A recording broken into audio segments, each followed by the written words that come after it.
Hiciste una pregunta así porque la evidencia es abrumadora de que fuimos a la Luna, y estas personas simplemente se niegan a reconocerlo. Charles Duke, el hombre más joven en caminar sobre la Luna, guardó un secreto durante 50 años, un secreto que enterró bajo el deber, el silencio y el orgullo del Apolo 16. Pero ahora, con el tiempo agotándose, admite lo que vio en esa superficie desolada, algo para lo que ningún entrenamiento, ningún plan de misión y ninguna ciencia podrían haberlo preparado. Es una locura.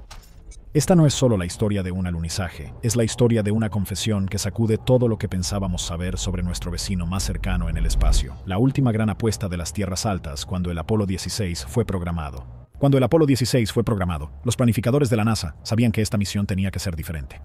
Los Estados Unidos ya habían demostrado al mundo que los astronautas podían plantar banderas, recoger rocas y regresar sanos y salvos de la Luna. Pero el Apolo 16 tenía un propósito más elevado. No se trataba de demostrar que las máquinas funcionaban, se trataba de adentrarse más en el misterio de la Luna misma. Los científicos creían que las muestras de las tierras altas lunares podrían finalmente responder una de las preguntas más antiguas de la humanidad: ¿cómo se formó la Luna y qué papel jugó en la historia de la Tierra? Las misiones anteriores de Apolo habían aterrizado en llanuras más suaves llamadas María. Estas áreas planas eran más seguras y fáciles de alcanzar, pero no contenían las rocas más antiguas. Las tierras altas eran diferentes, eran escarpadas, antiguas, y se pensaba que eran los huesos expuestos de la corteza lunar.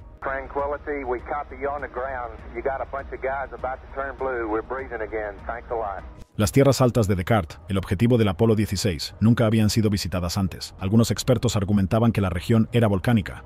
Otros creían que estaba hecho de escombros de impactos masivos que habían ocurrido hace miles de millones de años.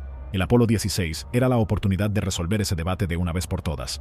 Pero elegir las tierras altas tenía un costo elevado. El sitio de aterrizaje estaba lleno de pendientes ocultas, crestas irregulares y rocas que podían aplastar el módulo lunar. La nave espacial llevaba solo una pequeña reserva de combustible para correcciones de último segundo. Un movimiento incorrecto podría significar estrellarse contra la superficie o volcarse al aterrizar. Los ingenieros estaban preocupados de que el módulo de aterrizaje pudiera hundirse en polvo profundo o deslizarse por una pendiente no visible. Ensayaron cada escenario en innumerables simulaciones, pero ninguna prueba podía capturar la realidad de aterrizar en un terreno tan peligroso.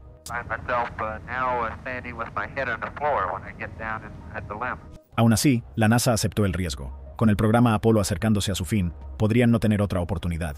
El peso de esa decisión recayó fuertemente en Charles Duke, el hombre más joven en caminar sobre la Luna. Sabía que cada segundo contaría.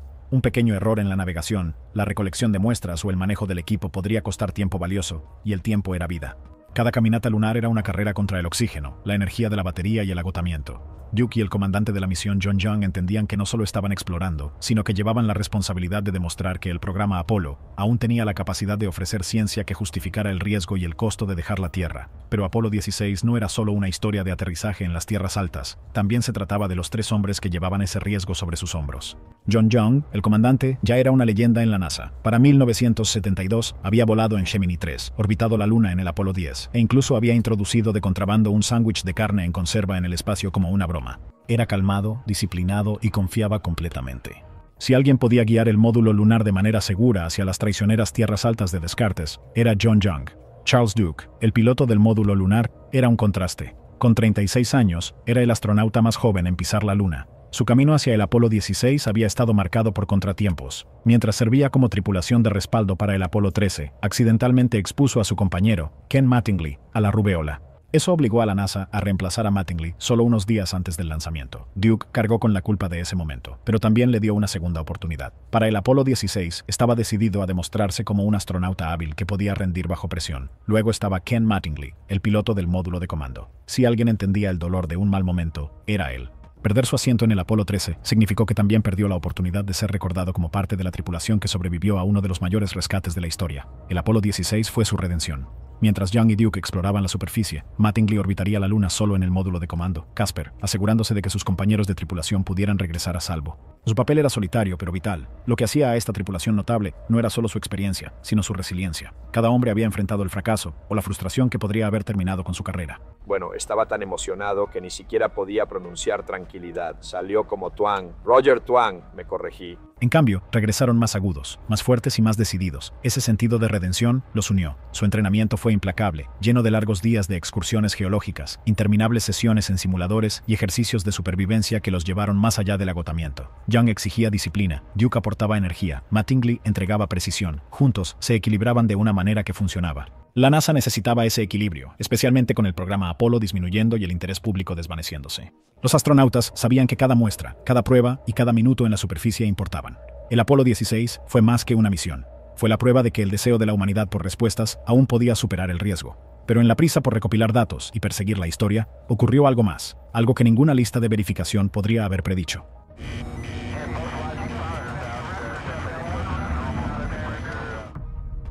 Entrenamiento para lo desconocido. A pesar de toda la gloria de caminar en la Luna, el camino hacia el Apolo 16 se construyó con sudor, repetición y preparación para peligros que ningún humano había enfrentado. El entrenamiento no era glamuroso. Era agotador, implacable y a menudo desalentador. Sin embargo, sin ello, John Young, Charles Duke y Ken Mattingly nunca habrían sobrevivido, y mucho menos convertido el Apolo 16 en una de las misiones más ambiciosas en la historia de la NASA. Se les pedía dominar máquinas en terreno alienígena, recoger muestras valiosas bajo condiciones brutales, y hacerlo todo con la cuenta regresiva constante de su soporte vital sonando de fondo. Though mission control by picking up moon rocks and setting up experiments, there was still enough time to take advantage of their unique view of Earth. El entrenamiento tenía que prepararlos para lo desconocido. Gran parte de esa preparación se centraba en lo que podría salir mal. La NASA simuló todo: fallos de motor, malfuncionamientos del rover, apagones de comunicaciones e incluso crisis médicas como un traje roto o una enfermedad repentina. Los astronautas practicaron cada escenario hasta que sus reacciones se volvieron instintivas. En un ejercicio sombrío, Duke tuvo que practicar qué hacer si Young se desmayaba durante un paseo lunar. ¿Podría arrastrar a su comandante de regreso al módulo lunar en gravedad reducida mientras se mantenía erguido en un traje rígido? En otro, ensayaron cómo continuar la misión si el rover lunar no arrancaba. ¿Qué tan lejos podrían viajar a pie antes de que se acabara el oxígeno? Estos ejercicios hipotéticos eran agotadores, pero marcaban la diferencia entre la vida y la muerte. El rover lunar en sí mismo estaba en el centro de gran parte del entrenamiento. A diferencia de las tripulaciones anteriores, Young y Duke no estarían limitados a la distancia a pie desde el módulo de aterrizaje. El rover les dio la libertad de explorar millas a través de las tierras altas, pero también introdujo nuevos riesgos. Si se averiaba lejos de casa, ¿podrían regresar a pie? ¿Podría manejar las pendientes pronunciadas y los cráteres profundos de la región de Descartes? Los ingenieros construyeron paisajes lunares falsos en la Tierra, llenos de rocas y crestas, para probar los límites del rover. Duke y Young pasaron horas rebotando sobre estos obstáculos, aprendiendo a controlar la máquina en un mundo donde la gravedad tiraba con solo una sexta parte de la fuerza de la Tierra. Quizás el aspecto más visualmente espectacular de esta misión fue cuando la tripulación llevó su rover a sitios mucho más allá de donde aterrizaron.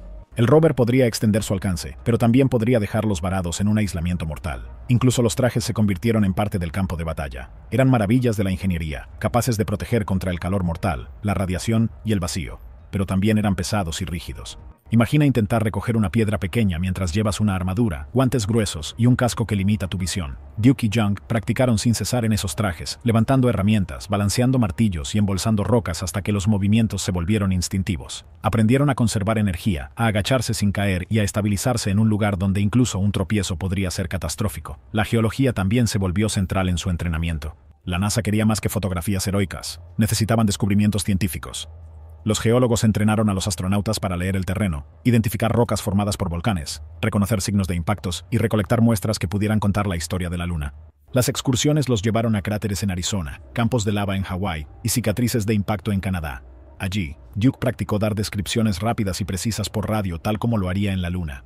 Su voz se tensaba dentro del casco mientras su respiración empañaba el visor. 320, bearing 350 and range is 4.3. El objetivo era transformar a los pilotos en científicos que pudieran traer conocimiento, no solo rocas, pero a pesar de todo su detalle, el entrenamiento tenía un vacío silencioso. Se habían preparado para el polvo, las rocas, las averías e incluso la muerte. Lo que no habían preparado era la posibilidad de ver algo que no pertenecía. La Luna, por más desolada que parezca, aún esconde misterios más allá de la geología. Cuando Charles Duke admitió más tarde que vio algo extraño moviéndose por la superficie lunar cerca del rover, no estaba en ningún manual, no estaba en ninguna simulación. Era el tipo de desconocido para el que ningún simulacro podría prepararlos. Apolo 16 los entrenó para enfrentar cada peligro predecible. Sin embargo, el secreto de Duke describía algo fuera del límite de la predicción misma: vida en la Luna. El 20 de abril de 1972, después de días de deriva a través del vacío del espacio, el módulo lunar del Apolo 16, Orión, aterrizó en las escarpadas tierras altas de Descartes. El aterrizaje fue suave, pero lo que recibió a Charles Duke y John Young no fue nada pacífico. Extendido ante ellos había un campo de batalla de piedra, cráteres dentados, rocas imponentes y polvo gris que se adhería como ceniza a todo lo que tocaba. Cuando Duke salió y sintió el suelo lunar bajo sus botas, su voz se quebró con incredulidad.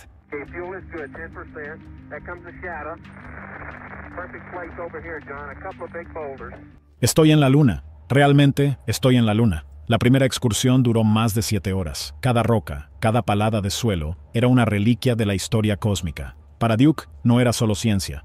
Era como estar en el lugar de nacimiento de los mundos. Luego vino el primer recorrido de la historia, a través de la luna. El rover lunar, frágil en apariencia, parecía un juguete en la vasta desolación. Pero cuando Young lo puso en marcha, la luna se abrió ante ellos. En lugar de recorrer un pequeño tramo cerca de su sitio de aterrizaje, ahora vagaban millas hacia territorio inexplorado. El rover rebotaba ligeramente en la débil gravedad, lanzando polvo en arcos brillantes que descendían lentamente. Recorrieron más de 3 millas en ese primer trayecto. Para el tercer día, habían ido más lejos que cualquier tripulación antes que ellos, escalando colinas, cruzando cráteres y transportando más de 200 libras de roca y suelo lunar. Algunas de estas muestras demostrarían más tarde que la luna estuvo una vez viva con fuego, marcada por antiguas erupciones volcánicas. Pero la vida en la luna era agotadora. Los trajes eran pesados, el movimiento era torpe, e incluso las tareas más simples drenaban su fuerza. Aún así, siguieron adelante. Por la noche, apretados dentro del módulo lunar, miraban un horizonte intocado por el tiempo. Para el mundo, el Apolo 16 fue un éxito impecable, una misión de ciencia, descubrimiento y triunfo. Sin embargo, para Charles Duke, también fue el momento en que llevaba un secreto que no podía explicar, porque en el silencio, cuando todo parecía ordinario, vio algo que no debería haber estado allí, un destello, una sombra, un movimiento que se sentía vivo. Por solo un latido, pasó rápidamente junto al rover y desapareció en el interminable gris. Duke se quedó helado. ¿Fue un truco de luz, polvo en su visor, o realmente algo se había movido a través del paisaje desolado de la luna? No le dijo nada a John Young. Enterró el pensamiento, pero en su interior sabía que no había sido una ilusión. Fue demasiado rápido, demasiado deliberado. Era una presencia. Durante 50 años, Duke guardó silencio. Para la historia, el Apolo 16 fue otro triunfo, pero para él fue la misión donde miró al vacío, y el vacío lo miró a él. La razón por la que permaneció en silencio durante 50 años. Cuando Charles Duke regresó a la Tierra, trajo más de 200 libras de roca y suelo lunar. Pero había otro peso que nadie más podía ver, una imagen grabada en su memoria, una sombra fugaz en la luna que desafiaba toda explicación. Durante medio siglo, no se lo contó a nadie. ¿Por qué? Porque el momento no podía haber sido peor. En 1972, la NASA estaba luchando por mantener su financiación. El programa Apolo estaba llegando a su fin, y los escépticos ya estaban al acecho, listos para llamar a los alunizajes un engaño. Si Duke se hubiera presentado ante el mundo y hubiera dicho, vi algo allá afuera, las consecuencias podrían haber sido catastróficas. Su reputación, la credibilidad de la NASA, incluso el triunfo de Estados Unidos en la carrera espacial podrían haberse desmoronado de la noche a la mañana. Y luego estaba la cultura de la NASA. Los astronautas fueron entrenados para ser guerreros de la razón, disciplinados, racionales, inquebrantables. No se suponía que hablaran de sombras en movimiento, destellos extraños o misterios que apuntaran a algo más allá de la comprensión humana. Hacerlo arriesgaba el ridículo, o peor, el fin de una carrera. Así que Duke permaneció en silencio. Se dijo a sí mismo que era fatiga, un truco de luz, polvo en su visor. Lo enterró bajo el deber, la familia y el orgullo del Apolo 16. Pero el silencio tiene su propio peso. Con cada década que pasaba, ese recuerdo presionaba más fuerte contra su conciencia. ¿Qué pasaría si las cámaras lo hubieran captado? ¿Y si la evidencia aún estuviera oculta en rollos de metraje lunar esperando ser descubierta? ¿Y si su silencio significara que la humanidad había perdido una pieza vital de la historia de la Luna? Durante 50 años llevó esa pregunta, y al final, la carga se volvió demasiado pesada. Charles Duke, el hombre más joven en caminar sobre la Luna. El paseo en la Luna duró 3 días, pero el paseo con Jesús dura para siempre. Finalmente decidió hablar, no solo por sí mismo, sino por la historia, la revisión de las imágenes de Apolo 16. Durante años, Charles Duke intentó apartar el recuerdo. Se decía a sí mismo que era el agotamiento, un engaño de la mente tras interminables horas dentro de un traje pesado en suelo alienígena. Pero el silencio no borra la memoria, solo la agudiza. La imagen de esa sombra, rápida y deliberada, se aferraba a él como un sueño que se negaba a desvanecerse. Décadas después, a medida que la tecnología avanzó y las imágenes del Apolo se digitalizaron con mayor claridad, Duke ya no pudo ignorar la pregunta que lo atormentaba. ¿Y si las cámaras hubieran visto lo que yo vi? Finalmente, hizo la solicitud. Los archivos del Apolo 16 contenían cientos de horas de película granulada del rover lunar, el módulo y los propios astronautas. Cada rebote de las ruedas del rover, cada tropiezo en la baja gravedad, cada extensión de las tierras altas fue preservada, y oculto dentro de esos rollos estaba el momento que Duke había enterrado durante 50 años. Cuando se reprodujo la filmación, ya no era solo su memoria. Allí estaba, movimiento, no un truco de luz, no estática en la película, una forma oscura deslizándose por el horizonte lunar con una velocidad imposible. Duke se congeló mientras observaba. Esto no era solo una mancha, tenía escala. Contra el rover, que se extendía 10 pies de largo, la figura parecía enorme, quizás incluso más grande, y luego, tan repentinamente, desapareció, sin polvo, sin rastro, solo preguntas. En ese instante, medio siglo de silencio se rompió. La cosa que había dudado, negado y enterrado profundamente, estaba grabada en la película para que todos la vieran. No lo había imaginado. Había visto algo real en la Luna. Para Charles Duke, el Apolo 16 nunca más sería recordado solo como un triunfo de la ciencia y la exploración. Se había convertido en algo más, una misión donde él solo presenció un misterio que incluso ahora desafía la explicación, hipótesis científicas y escepticismo. Cuando Charles Duke finalmente reveló su secreto, el mundo no respondió con una creencia universal. En cambio, desencadenó una ola de debate. Científicos, ingenieros y escépticos se apresuraron a explicar el misterio. Después de todo, si un astronauta veterano afirmaba haber visto una enorme forma en movimiento en la Luna, entonces o la Luna no era lo que pensábamos, o los propios ojos de Duke lo habían engañado. Las primeras explicaciones se apoyaron en lo familiar. Algunos argumentaron que no era más que una ilusión óptica. En la Luna, la luz solar es cruda e implacable. Sin atmósfera para suavizarla, las sombras caen tan nítidas que pueden parecer objetos sólidos. Un pequeño cambio de perspectiva puede transformar una simple roca en algo que parece estar vivo. ¿Podría Duke haber confundido una sombra deslizante con una presencia en movimiento? Otros señalaron las cámaras. El equipo del rover lunar era primitivo en comparación con la tecnología moderna. El polvo estático o un fallo mecánico podrían fácilmente crear una extraña distorsión en las imágenes. Para los escépticos, esta parecía la respuesta más razonable, un artefacto de la máquina, no un ser vivo. Sin embargo, incluso los que dudaban luchaban con un hecho preocupante, el tamaño. Según Duke, la forma era casi tan grande como el rover mismo, alrededor de 10 pies de largo y 7 pies de ancho, y se movía con velocidad deliberada. Las sombras no corren, el polvo no se desliza, los fallos no se escalan perfectamente contra el hardware que está a su lado. Una hipótesis más atrevida sugería que podría haber sido escombros expulsados del módulo lunar, rodando silenciosamente por la superficie, pero esta idea se desmoronó rápidamente. Los registros del Apolo 16 no documentaron tal evento, y nunca se reportó ningún equipo como perdido, y luego vinieron los susurros. Si la Luna alberga tubos de lava, sismos y anomalías magnéticas, ¿podría también ocultar fuerzas más allá de nuestra comprensión? Algunos especularon sobre la presencia extraterrestre, otros sobre extraños fenómenos lunares enterrados en las tierras altas. Por cada escéptico armado con una desestimación racional, había creyentes que veían el relato de Duke como una grieta en la armadura de la certeza. Después de todo, la Luna nunca ha sido solo una roca en el cielo, siempre ha sido un espejo para la imaginación humana, un escenario donde prospera el misterio. Y ahora, la confesión de Charles Duke, hablada por un astronauta, un soldado y un hombre entrenado para enfrentar lo desconocido, dejó una posibilidad inquietante. ¿Qué pasaría si el Apolo 16 no fuera solo una misión de exploración, sino el primer encuentro humano con algo que nunca debíamos encontrar? El impacto psicológico y espiritual en él. Cuando los astronautas regresan de la Luna, nunca vuelven siendo los mismos. Mirar la Tierra desde 400.000 kilómetros de distancia, un frágil mármol azul colgando en un negro infinito, tiene una forma de despojar las ilusiones. Para Charles Duke, esa transformación fue más profunda de lo que nadie imaginaba. Se suponía que el Apolo 16 sería un triunfo, una conquista científica. Oficialmente, él fue el hombre que trajo de vuelta 200 libras de roca lunar y ayudó a expandir la frontera del conocimiento humano. Pero en privado, llevaba algo más, una sombra que lo perseguía como un fantasma. Algunos astronautas, como Buzz Aldrin y Edgar Mitchell, hablaron abiertamente sobre despertares espirituales después de sus misiones. El camino de Duke fue similar, pero más pesado. El vacío de la Luna, combinado con la forma inexplicable que había presenciado cruzando su superficie, rompió algo dentro de él. La ciencia no podía contenerlo, la lógica no podía enterrarlo, el hambre de significado se hacía más fuerte. A finales de la década de 1970, Duke comenzó a mirar más allá de la geología y la ingeniería, volviéndose hacia la fe. Habló de redescubrir a Dios, de darse cuenta de que la humanidad no solo estaba alcanzando estrellas de roca y polvo, sino algo más alto, algo eterno.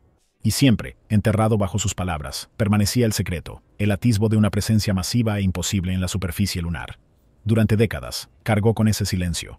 Sonreía en las entrevistas, hablaba en las escuelas y se presentaba como el encantador caballero sureño, siempre el astronauta, nunca el testigo. Pero la verdad presiona contra las paredes que construimos a su alrededor, y después de medio siglo, Charles Duke ya no pudo contener la suya. En una rara confesión sin reservas, habló. Lo había visto, una forma masiva y rápida, pasando junto al rover lunar en 1972. No era uno de nosotros, admitió. No fue un truco de la luz. Debería haber hablado hace mucho tiempo. La reacción fue instantánea y dividida. Algunos lo desestimaron como delirante, un hombre desgastado por la edad. Otros lo acusaron de buscar atención, pero para los creyentes en lo inexplicable, la revelación fue explosiva. Este no era un teórico de la conspiración. Este era un astronauta del Apolo, un hombre que había estado allí, conducido a través de las llanuras polvorientas y tocado el suelo alienígena él mismo. Su confesión no reescribió los libros de texto, pero reavivó una pregunta de la que la humanidad no puede escapar. ¿Qué se encuentra realmente más allá de lo que podemos medir? Si incluso el más disciplinado de los exploradores, atado por el silencio de la NASA y entrenado en ciencia, guardó tal secreto durante 50 años, ¿qué más podría permanecer sin contar? Para Charles Duke, nunca se trató de convencer al mundo. Se trataba de liberarse antes de que se acabara el tiempo. El Apolo 16 sería recordado para siempre no solo como una misión de triunfo, sino como el momento en que un hombre vio algo que la humanidad aún no puede explicar. ¿Qué crees que realmente vio? ¿Fue solo un truco de la luz, un fallo en las cámaras, o algo mucho más inquietante esperando en las sombras de la luna? Déjanos saber en los comentarios, y no olvides suscribirte para más misterios de más allá de nuestro mundo.